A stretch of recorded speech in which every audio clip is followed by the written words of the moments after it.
net zero greenhouse gas emissions. It's a promise the Liberals made more than a year ago. On the campaign trail as they try to position themselves as the party to lead Canada on climate action. We'll legislate 5-year targets along the way. Clear targets to reduce Canada's carbon emissions enshrined in law to compel this government and future ones to live up to their climate promises. The bill would require progress reports and set up an independent advisory board to give advice on how to meet the targets. On a rolling basis, every 5 years between 2030 and 2050.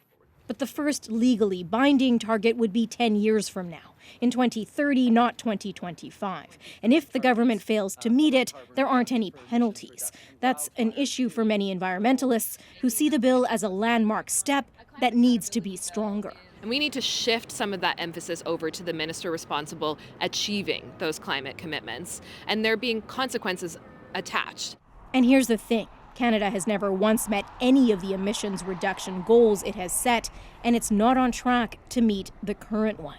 Why did you not include more accountability in your climate accountability bill? There is a tremendous amount of transparency and accountability required, but ultimately the accountability for government's actions or inactions is from Canadians themselves.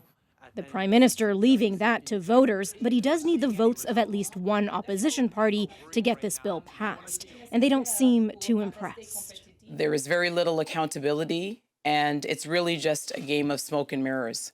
This bill has no target for the next 10 years. All eyes now are on when the Liberals will reveal their plan to meet and exceed their 2030 emissions reduction targets, a plan the government promised to release immediately back in September.